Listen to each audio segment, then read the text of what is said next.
This episode is brought to you by Amazon. The holidays are here, and you know what that means? It's time to get your friends and family the gifts they deserve. Take the stress out of shopping with Amazon's great deals and low prices on a huge range of items from toys to tech and much more. Whoever you're gifting for, Amazon has great prices on everything you need this holiday season. Shop Amazon for all your gifting needs. This year, Santa's bringing the power of Energizer into his workshop. Whoa, the Energizer Bunny's got so much power. Wait, he's powered up all the toys. I think that means we're done for the year. I love this bunny. He's the hardest working helper the North Pole has ever seen. And he wants all your gifts to have the power of the #1 longest lasting AA battery. So this holiday season, stock up on Santa's and the elves' favorite battery, Energizer Ultimate Lithium.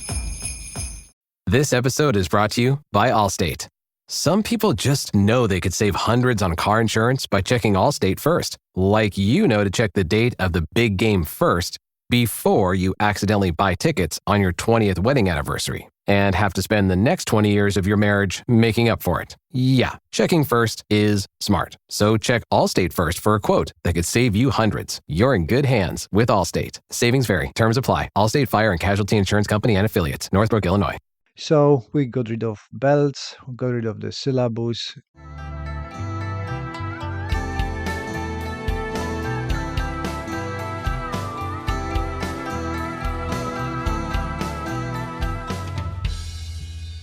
Hello, I'm your host, Les Bubka.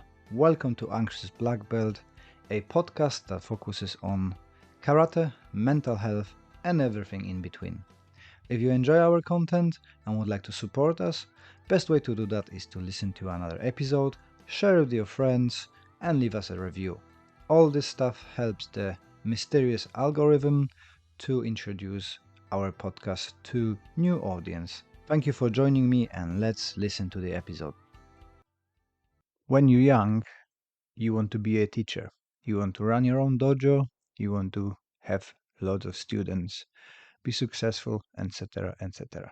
But what you don't think of is about everything behind the scenes of running a club, being a teacher, and it kind of creeps on you. And I learned it a hard way. One of my teachers never prepared me for running the dojo. As I said before on a podcast, our dojo collapsed, and he said that if you want me to teach, create a group and then I come and help you. So that's what happened. I created a group with my friends and become a teacher without any preparation. I had a few qualification of teaching as an instructor and so on, but I had never had a business kind of background into the running dojo. Learn on the job. But having our own dojo and teaching people was not what I expected. My expectation was that I'm going to be coming to the class, teaching, we've got a set curriculum, syllabus, you follow that, everybody does it, grading happened. Since then, I changed my mind, and we are focusing on the constant changes in our syllabus because one doesn't fit all, and everybody is a little bit different. So through the years, evolution of what I teach was frequently changed. So I started with our normal syllabus, and I think everybody who is younger person fascinated with karate starts adding more and more things to the syllabus. So we had loads of kata, getting into it, more kata the better, more application the better, just more is better. Later on, start changing a little bit, shifting kata around, whichever was working better for me, whichever kata fascinated I was on, that was the priority within the curriculum. Technical aspects, sporting, then we moved from sporting towards a self-defense, so things fell out from syllabus like sporting combination and stuff like that, all focus on the kata application and self-defense. Then I moved to the UK, had a little bit of break, see how the other people doing stuff. I kind of got fascinated with MMA. So we got rid of belts, got rid of the syllabus as it was. We've been just training MMA, mixed martial arts, got rid of the gis. That was very interesting for me. We done it for 3 years without belts, just training, and I've noticed that the motivation of people to training dropped down. Maybe because it was most of the people with a karate background, but they wanted to do more all-around training with throws, takedowns, ground escapes, and so on and so on. So we looked into that, but people lost interest, and I've seen the drop of the attendance and interaction with the club. So we returned to belts, and then we start evolving our syllabus even more. So I think that was a 5.1 when we decided to do it completely as a kata based. And what I mean by that, it was that we had a kata, first kata for a first grade, and all the techniques from the kata would be in kihon, in a syllabus, one by one, so everybody had to know them and show them to their best ability. And it was kind of going up and up. So the main change was, usually in karate there's like a pyramid, technical pyramid. So you've got a very broad on the bottom, so the 10th, 9th, 8th, 7th kyu, you've got a huge amount of techniques, and then it's going towards the peak when on the first dan you've got not that many because you mastered everything through the grades. So for us, I've changed it. We started with very minimal amount of techniques from the first kata, and then we broaden it up as you go, because better you get, the better retention you've got, better technical skills, so you can do more things and learn more things. Your body is more accustomed to the basics, to the movements and stuff, and learning is easier. And this worked for us for a few years, but now we start growing again the club, and I see that it's kind of too much. We moved into the fully matted hall, so we can do the break falls, throws, groundwork, and the amount of techniques and knowledge that we need to acquire is getting overwhelming, especially for a beginners. So I went and started thinking about changing that. So we get rid of the kata. We've got only 3 katas now towards the brown belt. And after brown belt, we're focusing more on the different katas as a development. So from a black belt up, you're choosing 3 of your katas, and then you start digging in them. And all the higher grades are based on the kata applications, understanding, and so on. Because up to the first dan, we put in the focus on fighting skills, being comfortable in all areas, so stand up, clinch, throws, groundwork.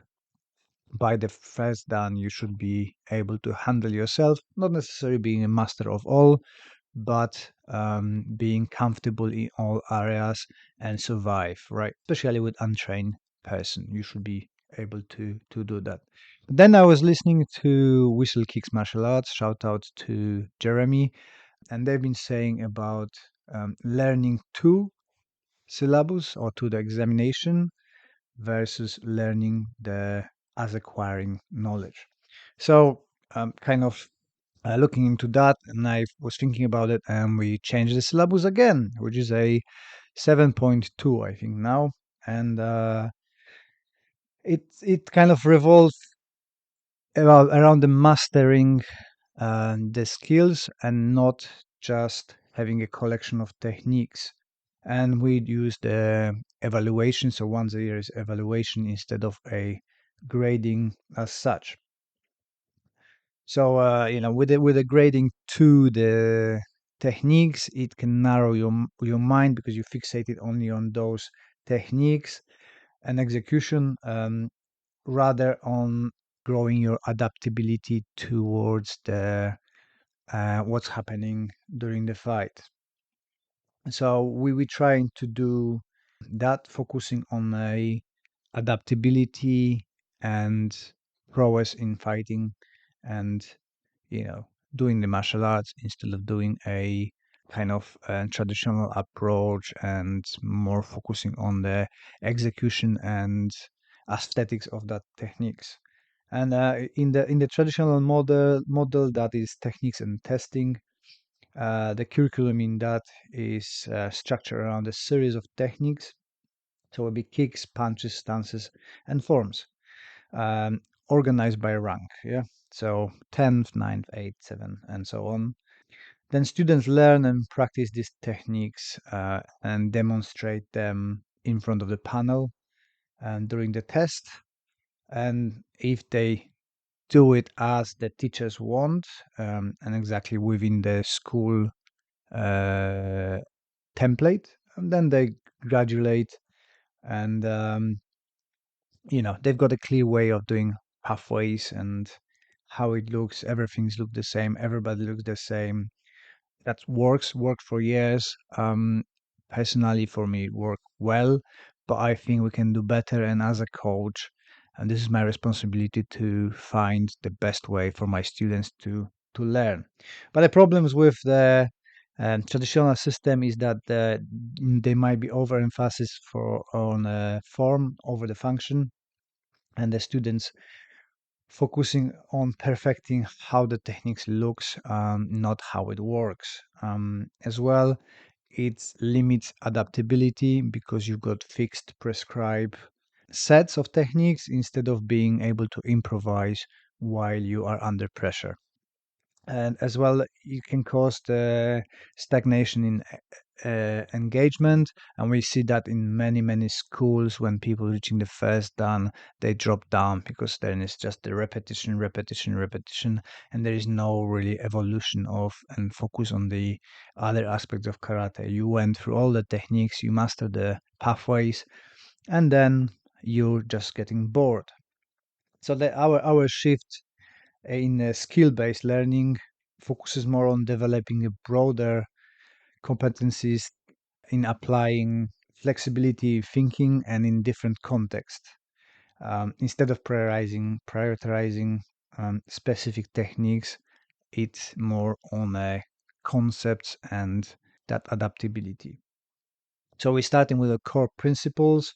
So the students learns underlying principles of movement, balance, timing, power generation, and distancing.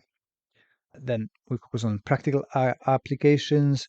We encourage students to explore the techniques and adapt them to various scenarios. It might be self-defense, might be sporting, might be a different ways of sparring and being, sometimes you're going to start from the floor up, sometimes you're going to be standing together, sometimes you're going to be doing clinch versus punching. So it's that very versatile environment.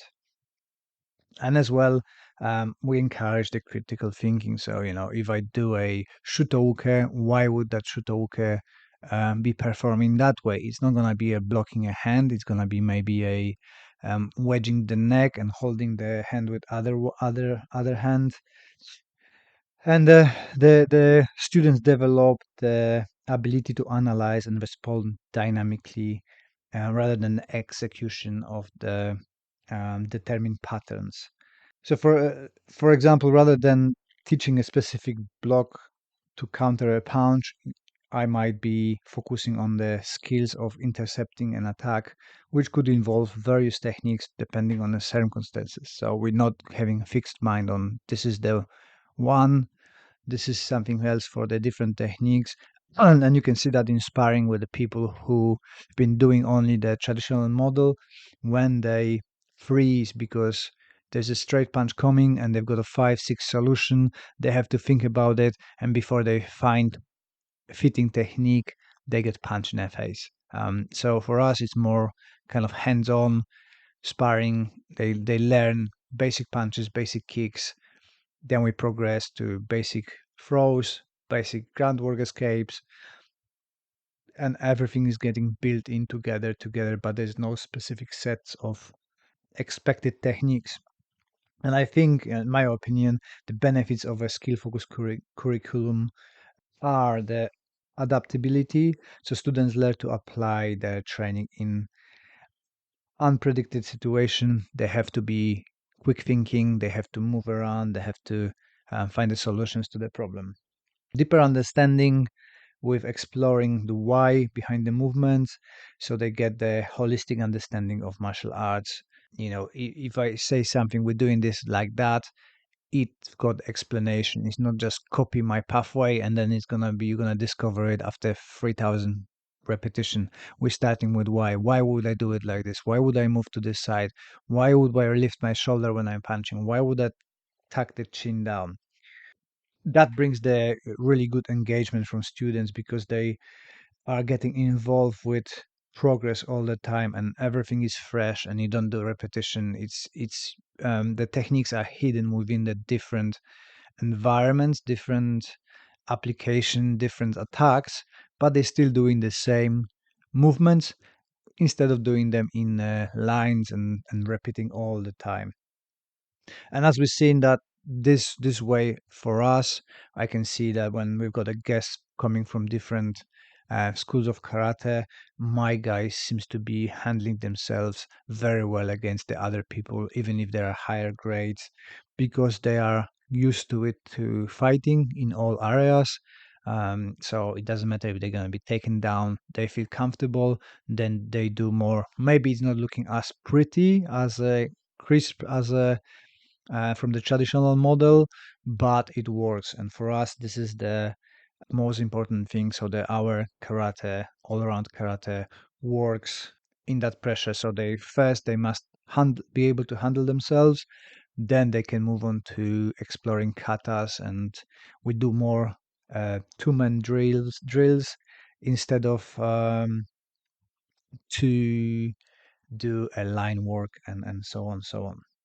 One of the challenges is that the katas and techniques don't look so crisp, and within the karate, there's a huge judgment on that. Look at them; they're not doing the proper technique. They don't have a finger in right position. Their feet are not in the right position. But I think that's a kind of job for fine tuning after the black belt. When people go focusing now on the kata, they are more mature. They have more interest in that underlying kata movements, applications. They know applications for most of the kata because through the learning, they learn the applications. So it's easier for them to apply what we're doing with the kata. So kata instantly is being more interesting than just a series of movements and then try to figure it out applications to it. So being all around it, they can move naturally through the movements. They have a better awareness of balance when they're doing the kata because they know exactly what they're doing, where they need to move, and then the deciphering the kata is easier as well because they went through so many two-man drills. They've been testing them. They had a live training, bit of a resistance, bit of a help with the techniques, so they are aware what's going on, and now they can choose the kata that sparks their interest, dig deep in it, and go through the grading further. Because for us, from the first, second, third, fourth, and fifth dan, it's mostly the kata application. You done your sparring, your competition, whatever you needed to do up to first dan. So on display on the first dan, you're showing everything you learn, your combinations, your takedowns, your groundwork, your sparring, and the way you think about the kata. So from then you can do that kind of master's degree, focusing on a very narrow aspect of your karate, which is going to be the katas. And the fifth dan is the last technical grade. Everything above the fifth dan is a awards for a helping, developing, and being within martial arts, your service to the community, teaching, and so on, and your years as a kind of a recognition of your impact on other people and martial arts. And I think this is gonna work for us. Again, like with every previous syllabus, it's a testing phase. I'm fortunate that we've got the wide group, we've got the beginners, and we've got people who are very experienced, and we agreed on that syllabus within a group of our black belts and people who aspire to be black belts, but they are kind of brown belts. So we talked about it, and we're going to try this way. In my head, it makes a sense and takes us away from that very rigid, narrow frame of what people need to achieve, and allows me to kind of fit what I want them to do within the abilities, because I've got people with a wide range of abilities, and not everybody can do exactly what the syllabus say. So, for example, myself, I would never pass the green belt grading in our school because the requirement was to do perfect Mawashigeri Jodan, so head kick, and I just can't with my hips. It doesn't go like that, and if I can reach up, it is not technically correct. But because of my instructor was flexible enough, he passed me, and now I'm teaching other people, right? So I want to make sure that my students have a fair chance of passing the grades. And I had to adapt it with a previous syllabus anyway, because, for example, Danny, who is autistic, is not able to do techniques as perfectly as I would like him to do. But after 12 years of turning up 3 times a week for training, being able to spar, being able to escape from the floor, being able to throw people, I think he's fully deserving the black belt for his efforts. And nowadays, there's so many different schools, and the black belt is not equal to black belt. It is for me to know what is going on within my school. I know that is a recognition tool, award tool. So people are really happy when they progress and they see that progression as well. We don't do grading as such. I know that some people making gradings really, really hard, and there's a value in that. People love that overcoming the obstacles. We have a month of assessment plus a whole year really of assessment. If you're doing a progression, then you're getting bumped up. And instead of having a grading, we've got a display, which is stressful in itself. And some people previously gas out just from the stress and trying to show best self, sorry. So I think it's going to work. I would love to know your thoughts about it. How are you doing with your syllabus? Does it work for you? Are you sticking to the prescribed techniques, or are you opening up to free flow? I think we could have a nice conversation. If you haven't listened to my previous podcast with Brian Bates about the amount of kata we cut, also had a great conversation with Dr. John Teachin about the same. How many kata is too many katas? There's more thoughts about what works, what doesn't work within the karate syllabus. I recommend you to listen to that. Also will help the channel growing. I listen to you. Thank you for your feedback. And a few people said that me having a scripted podcast doesn't work. It sounds robotic, sounds very stiff, unnatural. So this one was just me talking from top of my head, what goes through my head. Sorry, I'm a bit of a chaotic person in that way. I hope this makes sense.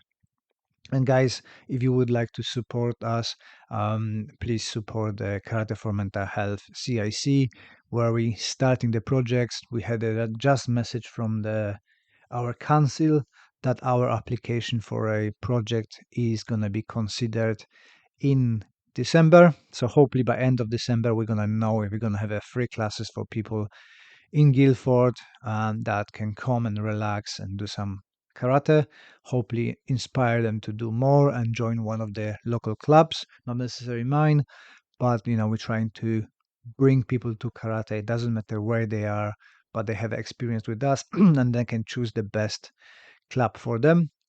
Also, the CIC have got a donation page and a crowdfunding page that we're raising money for a defibrillator. Most of our guys and girls in the class are 40 plus, and we are in the brackets that we might have a heart condition or heart problem, and having that defibrillator on the site will help. Also, we've got the young people downstairs doing Muay Thai.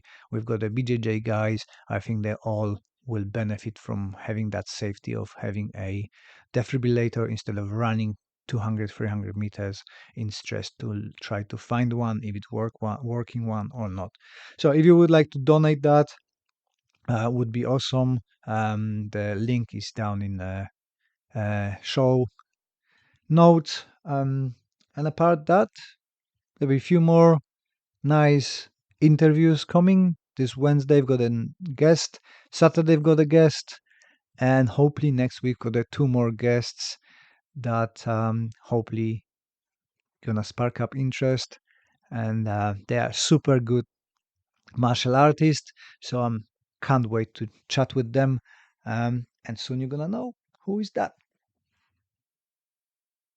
Well done for listening to all of it. You are a superhero. Thank you very much for your support. And if you could leave us that review on a podcast platform, that would be amazing. I appreciate your time, appreciate your support, and I wish you all the best until the next one. This podcast is part of the Sports Social Podcast Network.